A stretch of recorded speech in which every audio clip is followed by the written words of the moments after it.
What's going on, guys? Just want to give it a minute or two here. Um, go over some of what was going on today.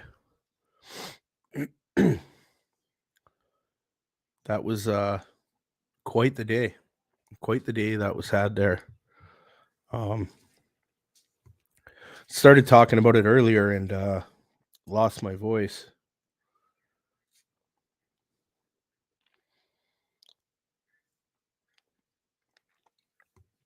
Lost the voice. So for anybody who didn't see what happened at the end there, that was really interesting. After all this time, they've been making Pat King to be this terrible person, this terrible human being, um, this violent villain. Um, Anybody who knows Pat knows that that's the complete opposite of who Pat is. Um, but I'm not shocked that Pat came out of the gates today and had a lot to say, and that he used today as an opportunity to um, put out more information that the media and people won't put out there. Pat is an activist. Pat wants to see his country in a better place. And no one knows what it's like to be oppressed more than him, as he sat in a jail cell for that amount of time. And now he's, you know, going through what he is, where he's not allowed to talk. And, today, like him speaking today, that's the first opportunity he had to speak. This entire time, like he hasn't been able to speak. But anyways, I see I just got a person or two on here right now, which is fine. I didn't even say I was really coming on. I just threw it up a minute ago. So yeah, I'm gonna try and we're gonna go through some of the reels from today. I clipped and put up here. This is gonna just be kind of a practice run as I want to start doing these lives and going through things with people. So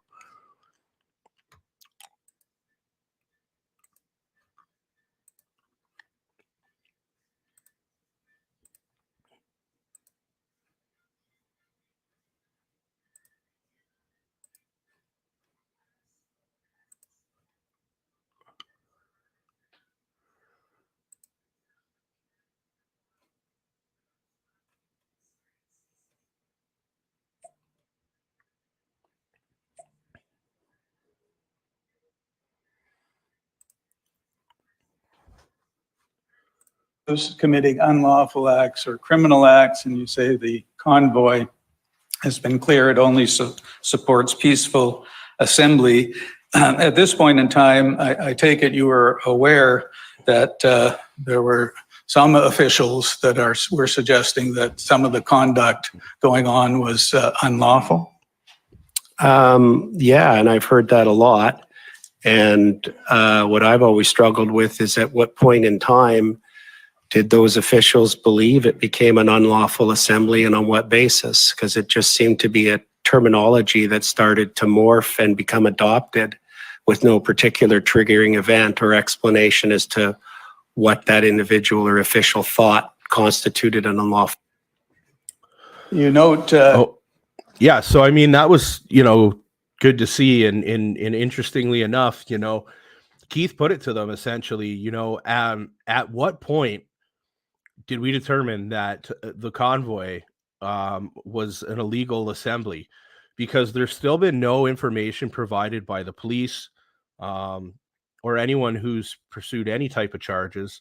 And the Emergency Measures Act hasn't put out any information to justify that this was illegal. So, these are all just words. And Keith, as a lawyer, is saying, you never let us know when it became illegal. Like what changed? How do we know at what point did this become a lawful protest? And then all of a sudden it was an unlawful protest. So, these are some of the questions that people had to have. Let's check out the next one.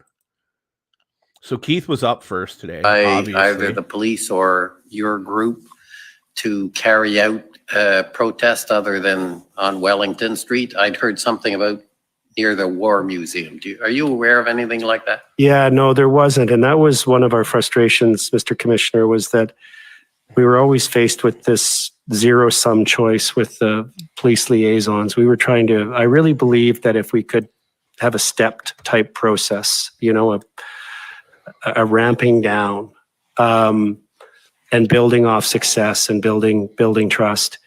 But no, it was always the number of calls in a day. And if you look at my phone logs, you'll see the number of calls in a day I was receiving from the PLTs after I became more involved in that.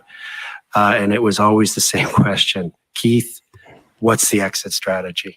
You know, it was always, when are everybody leaving, sort of thing. Okay, so you're not aware of an area near the War Museum that was, that protests were allowed and were carried out? There was an area, I believe, along, if my geography is correct, and it may not be, along the Sir John A, where they had set up, and you'll see this, there's photographs of it, and I don't know, but there was never any discussion or offer from the PLTs for anything other than ending the protest in its totality.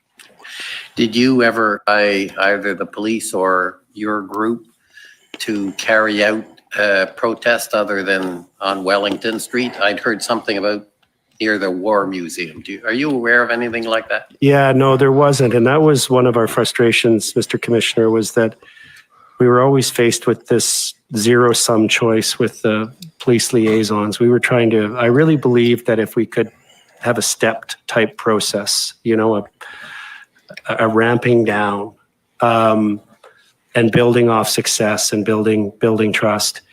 But no, it was always the number of calls in a day. And if you look at my phone logs, you'll see the number of calls in a day I was receiving from the PLTs after I became more involved in that. And it was always the same question: Keith, what's the exit strategy? You know, it was always, when are everybody leaving, sort of thing. Okay, so you're not aware of an area near the War Museum that was, that protest? No, he's not aware of that because there wasn't one. So this is another thing that happened in Ottawa that, you know, what do you call it? Sorry, I'm just trying to switch the screen up here. This is another thing. Stop sharing it. Another thing that was ridiculous. So after everybody got beat up, thrown down, arrested, kidnapped, brought somewhere, whatever you want to call it, there was no place for anyone to go. And this is like one of the biggest issues I had with this whole situation is everyone was getting to a point where the trucks on the road are what everyone was complaining about. That was the main problem of this protest. They were saying that those vehicles cannot be there. Okay. I'm not going to say I agree with them, but I understand that was their main issue. So had all those vehicles gone, we didn't really need them there. We really didn't, because there were enough people there peacefully assembling that it wouldn't have been safe for those people to be on the sidewalk overcrowding. And it would have made most sense for all of those people to be in the road. So all of these vehicles could have took off. Okay. And if you know your protest rights, you know that I'm right on this. And everyone could have just stayed in the road. But what happened is, after all of these vehicles were pushed out of the red zone, all of these people kept coming at us, at everyone, at probably all of you on the stream, with brute force, right? So there was never a plan to say, oh yeah, all you lawful legal protesters, we're going to have another spot for you.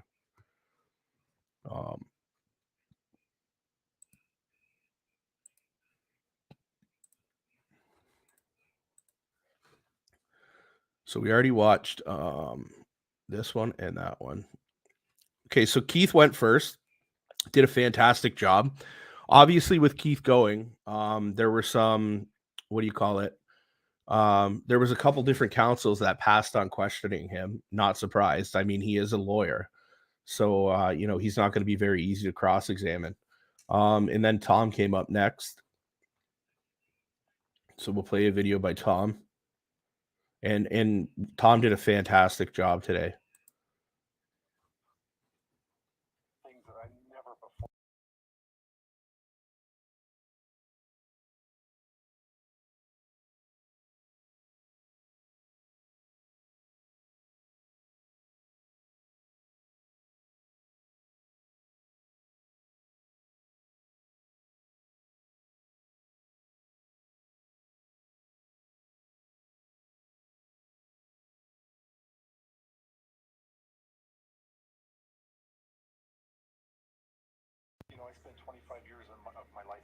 military, for the first time, I'm actually afraid in my own country.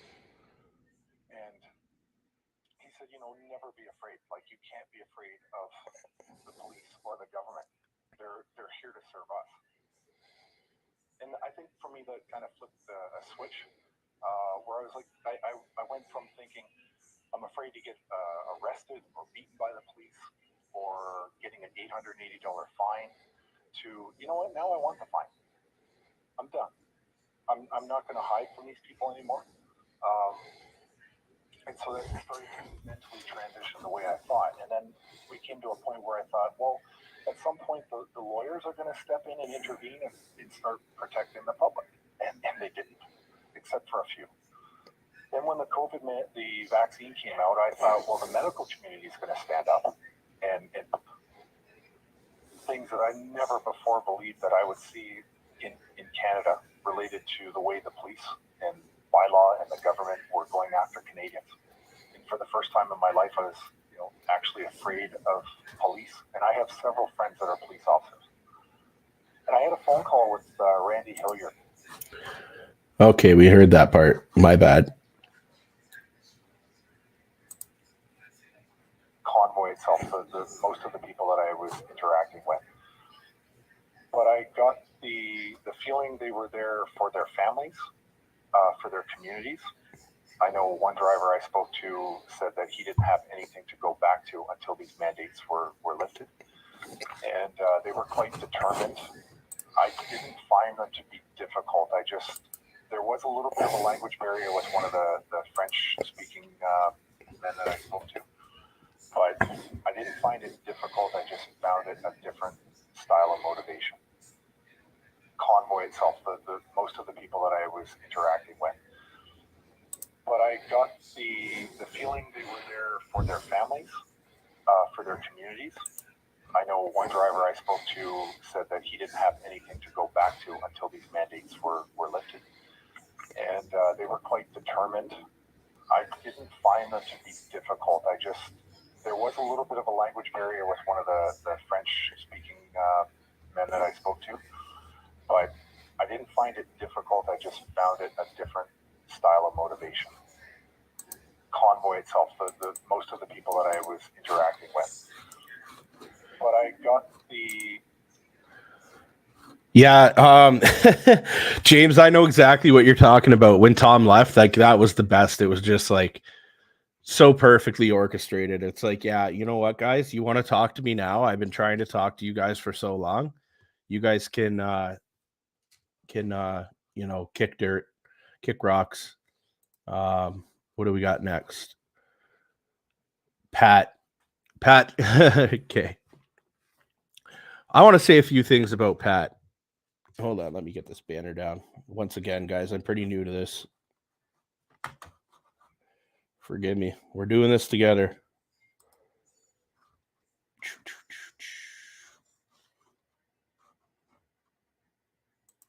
All right, we're back to just video.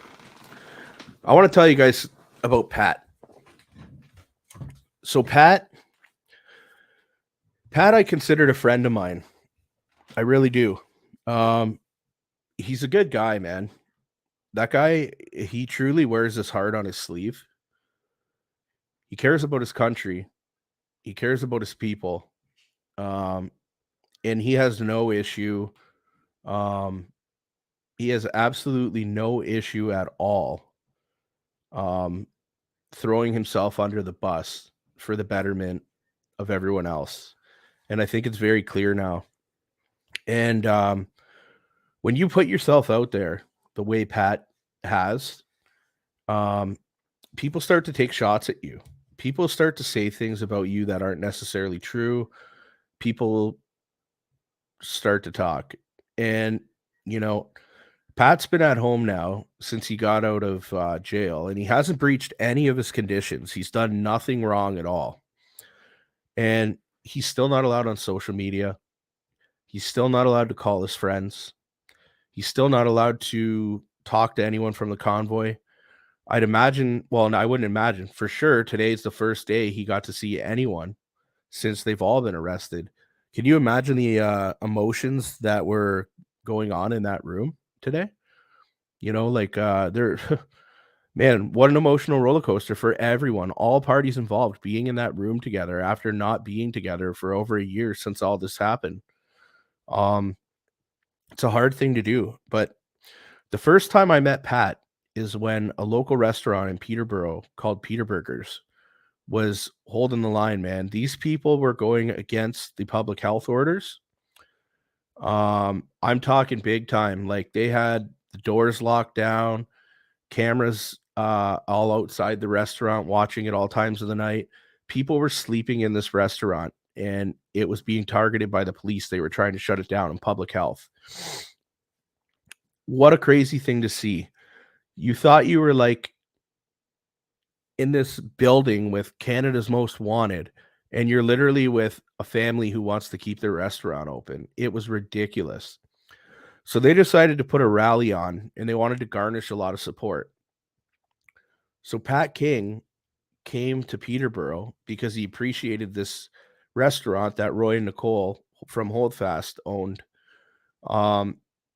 And we had some speeches there. I spoke, he spoke. I believe James Bowder spoke. I'm trying to think who else spoke, but anyways, it was incredible. And you know, after that was done, we all went back to Roy and Nicole's and we all had some drinks together and we had a really good night. And I really put a lot of thought and feeling into Pat and who he is. And, you know, I got to spend some time getting to know him better. And I realized really quick that this guy is nothing like the media or people portray him to be. And a lot of the things he says are completely true. And they just take clips and they add a clip and they add another clip and they move it around and they make these videos the way they want them to look, which is why Pat had the integrity to look at the guy and go, "Hey man, good job on your clip." Because like they'll say, "Oh, you said this in that video," and he's like, "No, that's 5 different videos. You took out the worst line in each video and combined it all into one big video the way they wanted it to," right? So let's see the first video here with Pat.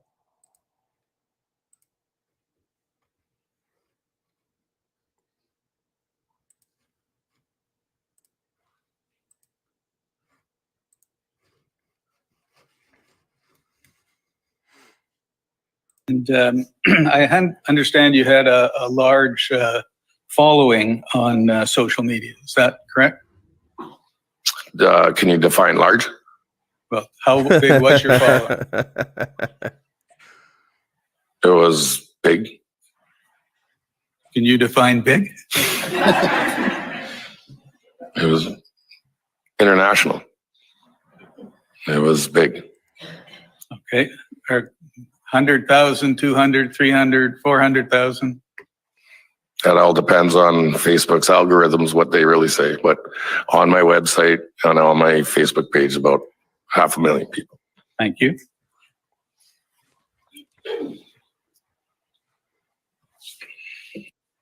And I Got my bank account. This right here is my favorite, I think, of the entire convoy. Emergencies Commission, sorry. These have been some long days, guys. You've been all here watching too, though, so no complaining from me. But this was gold right here.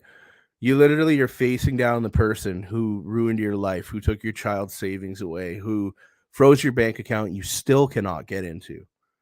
And you have your opportunity on the stand in front of all of Canada watching. Here he goes. That's still frozen after 9 months. That's all. Just give us a call. Now, You took my kids' college tuition. I hope you're proud. we're talking about the funds in your Alberta Treasury branch. Oh, you're very familiar with my bank account. Yeah, there you go. How many I hope you're e-transfers? proud. How many e-transfers did you get into that account, Mr. King? All of them. So people across Canada are donating for your child's education fund. That's what it was for. No. Okay, you were raising money for the Freedom Convoy trip, is that right? For myself, Okay, if people wanted to donate, they could. okay, and they donated up to $100,000 to you, is that right? No, How much? I have no idea. You don't know. So you don't know if it was $100,000 or not. I have no idea. You got my bank accounts frozen. Okay, well, you can check the court records. You raised $100,000 for yourself. Wow. Then give me it back so I can live. No, Got my bank account. Look at Justice Rouleau jump in there, eh? It's like it shows you the exact it shows you like exactly where we are as a country. Like he literally just interrupts and like gives you the devil eyes and he's like, shh, this is my liberal courtroom. You don't do that here.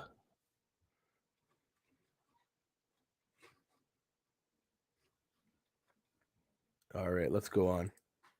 Peaceful in my life. Right. It was Woodstock. So the only person who's at risk in Ottawa was Pat King. All the other threats to anyone else in Ottawa were all fake. Is that right? I don't know. I can't speak on those.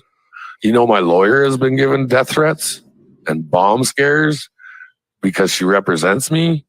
Do you know that my friends have been, their children have been threatened because of, from Ottawa?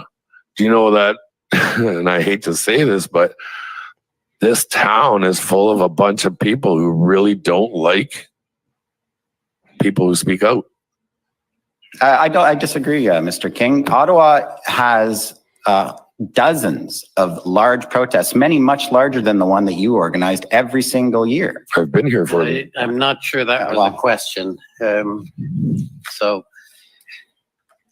Well, Mr. Commissioner, Can I just I'll ask? just note, Mr. Commissioner, I'll just note for the record that the people of Ottawa got one morning in this proceeding. We've had a week of all of these convoy organizers given a full platform to say whatever they want. The people in Ottawa respect the right to protest, and these folks are getting their time to say everything they want from you'll, Can I say one? you'll Sorry. get, I'm sorry, just, Sorry. I'm gonna stop this. You'll get, yeah, hey, please. Could you ask, have him, I'm gonna take a break while you remove. I'm sorry, sir. Peaceful in my life. Yeah, so if you missed that, someone got kicked out of there at that point. Wow.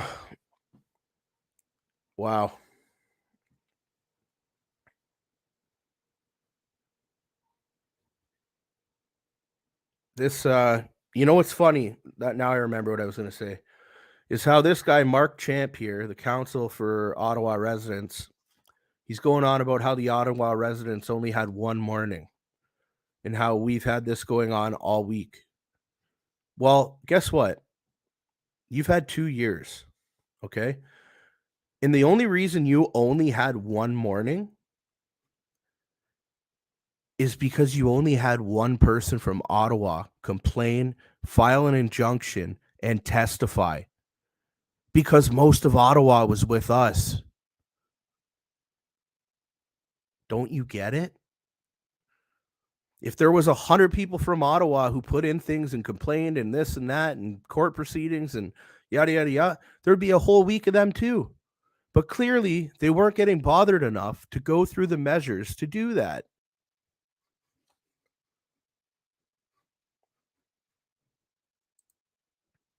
Mr. Marazzo. This is the best part. This is a perfect way to end the show. We got Mr. Marazzo walking out of here, and when he's walking out, he's telling the media, they're saying to him, they want to do an interview. Oh, are you surprised they finally want to do an interview with him? Isn't that interesting? I don't think Tom wants to do an interview. You guys think Tom wants to do an interview? So, let me ask you a couple questions. You guys have been lying for 3 years. I don't want to talk to you. Mr. Oh, one more time. Marazzo, let me ask you a couple questions. You guys have been lying for 3 years. I don't want to talk to you. Oh, man, you guys have been lying for 3 years. I don't want to talk to you. Do you blame them? Because I don't. Why don't we check out, while we're on here, guys, I'll check out a couple of Bridget's moments yesterday because she said a lot of truth too. How things are supposed to go. You first go and you complain. You try again. You try again. And when CBSA sent me a reply, pretty much, suck it up, buttercup, this is the way it's going to go and you're about to lose your job, so don't worry about it. What did you want me to do? Sit down, lie down, lose everything over a mandate that was really no longer effect in the US? That's what my country was asking for me. That's what Canadians that were supporting vaccine mandates were asking of me, to lose everything because they were afraid, because our government did a very good job at scaring people, making them so afraid that today still some wear face masks. Many of us here are not. And That propaganda hurt our country. And having our prime minister saying that there will be consequences for the unvaccinated, and we don't want them sitting beside our children on planes and trains and automobiles. And the amount of, I'm trying to control my anger over this gentleman, but the wording that he used was division the whole time. Pit one person against another. Shame. How things are supposed to go. Yep. Don't forget this part. I'm saying nothing says more than saying something. I couldn't believe today when Freedom Convoy organizer Bridget Belton was up on the stand and the Ontario Provincial Police's Council had an opportunity to cross-examine her. And the Ottawa Police Service also had an opportunity to cross-examine her, and they both passed on their opportunity to cross-examine her. That says a lot to me. Do you not want to find out what the picture is and you want to go on and paint your own picture? I don't know. I'm not going to speculate, but that says a lot to me. Okay, next.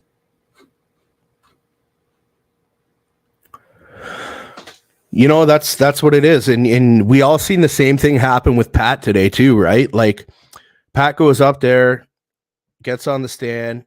He starts off slow, a little bit of joking, a little bit of this, a little bit of that. And you can tell that as someone who's been silenced, he's got a lot to say. So he starts saying it. All of a sudden, they got to go to a break. They go to a break. Everyone disappears and they come back. All of a sudden, Pat King, this person that you've been painting the enemy for so long, you have this guy up there. The OPP council passes. The Ottawa Police Service council passes. They don't even want to ask this guy's questions because they realize the more time they give him to answer questions, the more dirty laundry he's going to air out there, and they don't want him to do that. So don't be tricked. That's why they passed on asking him questions, because they didn't want him speaking any more truth. That propaganda hurt our country.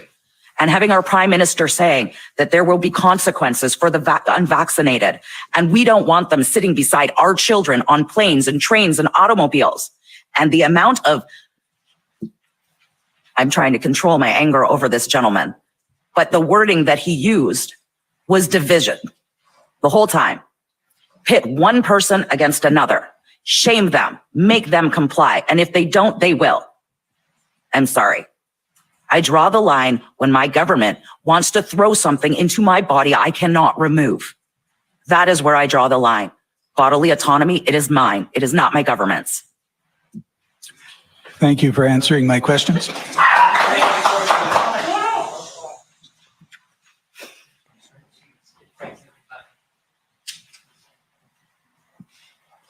Oh, he's mad. I'm the boss. This is my We're room. going to take a break and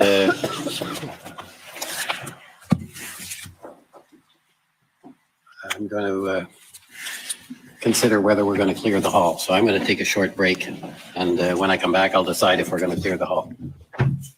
5 minutes. The commission is in recess. Now, you want to know why they're talking about, he keeps saying, I might clear the hall. Yesterday, he might clear the hall. You know why? so he can set the stage. So when Justin Trudeau, Marco Mendocino, and all of these politicians have to come here and testify, that he can either A, say no one's allowed in the chamber except for them, or B, it's more safe for them to show up via Zoom. Mark my word. Remember I said that.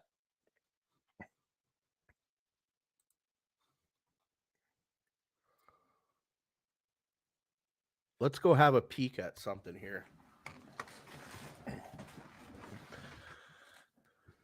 When we're in the middle of all this going on, this should be pretty telling. Watch.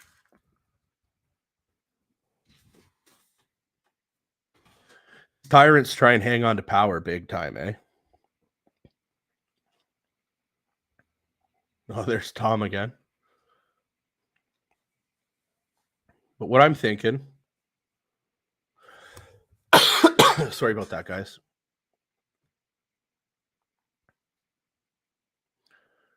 I wanted to go and see what our good friend, oh, we got a fairy tweet. What do we got here? Do you know who the vice president of Diagolon is? Oh my God. Oh man, I love Fairy. This guy, honestly, at a time where it's really hard to laugh, this guy just constantly makes me laugh non-stop. Oh, let's hear this. That children in this province should have rights to, and they should be in school in this province. Let me remind the member opposite that children in this province should have rights to, and they should be in school in this province.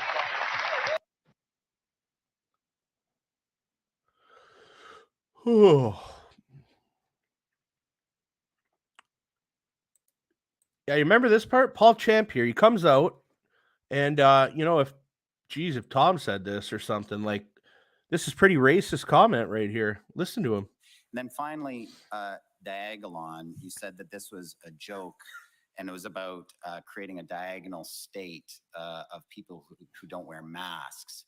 Isn't it in fact the case, it was the concept or the image is a diagonal state where there would only be white people who would live in it and they could get all non-white people out, correct? All right, so Hey, please, just wait a moment, please. Let's try and keep it quiet, please, while we hear the evidence. This is the equivalent of a court in the sense that we have sworn evidence and we'd like to keep a proper atmosphere. Go ahead, I'm sorry. if you were to meet some of Jeremy McKenzie's friends and the ones that were on the video that I was describing earlier, where they were laughing about the Liberal Party using Diagolon as a justification, you'll see clearly that one of Jeremy's best friends is a black man. I can't even comprehend how somebody. Accountant as well? Sorry? Does he have a Jewish accountant as well? I Sir, don't even know what that means. Have you looked at Mr. McKenzie's online rants? You've seen them. Do you think that I've seen some of his rants, and some of them, you know, some of the things he says I don't agree with, and some of the things I think he's absolutely spot on. But that's up to me to make a decision on whether or not I find that the content is appropriate or not. And I have seen Jeremy say things I don't like, and I've seen Jeremy say things that I thought were brilliant. Pretty fair statement. I would have to agree with Tom, you know?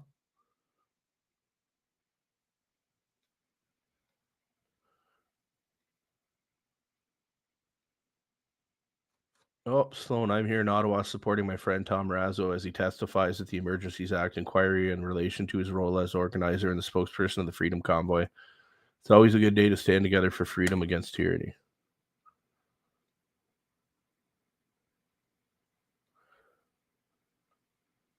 Oh, man. So this guy right here is from my region of Niagara. He's actually a communist, like admits it, and he's okay with it and everything. He's a part of a communist party in Niagara, and he wants to bring communism to Canada. But we knew this. Cops, spooks rolled out red carpets, key organizers of the so-called Freedom Convoy, got leaks from sympathetic police sources in several different agencies and the Federal Intelligence Service.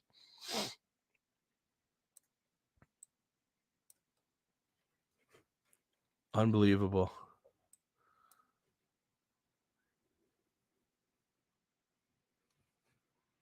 Another good fairy one. Omar Algebra. Baby photo. Oh man, this is too funny. What I really wanted to do was see how our good friend Rachel Gilmore is doing today. You know what's interesting about this lady? Everything that happened at the convoy on the ground and everything you've seen in person, you know, we all know was the complete opposite. Like everything she said was the complete opposite of what was actually going on.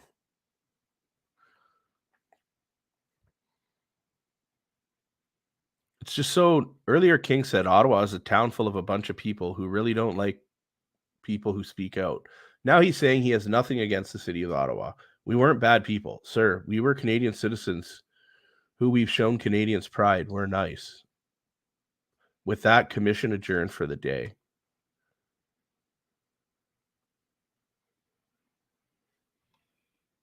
Ooh, I got to follow Paul Champ. I didn't even know he was on here.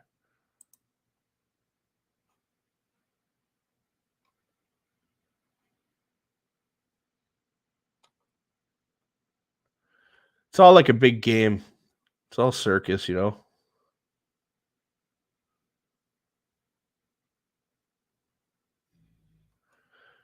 Wow, in a scrum with reporter after his testimony, Wilson alleged that the leaks came from OPS, OPP, RCMP, and from CSIS.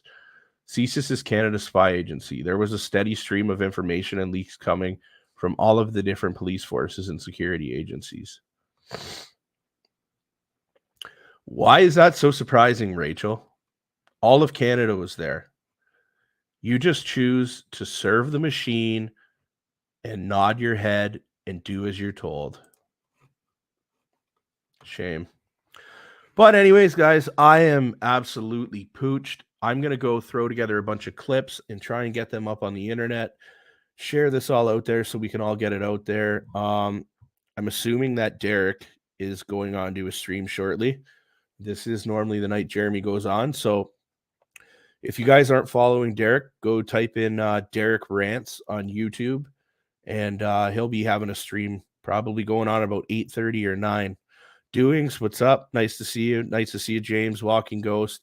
Everyone, thanks for following along and jumping on here lately. Hopefully I see you all back here at 9:30 in the morning tomorrow. I know James Bowder's up, and I believe Danny Bulford.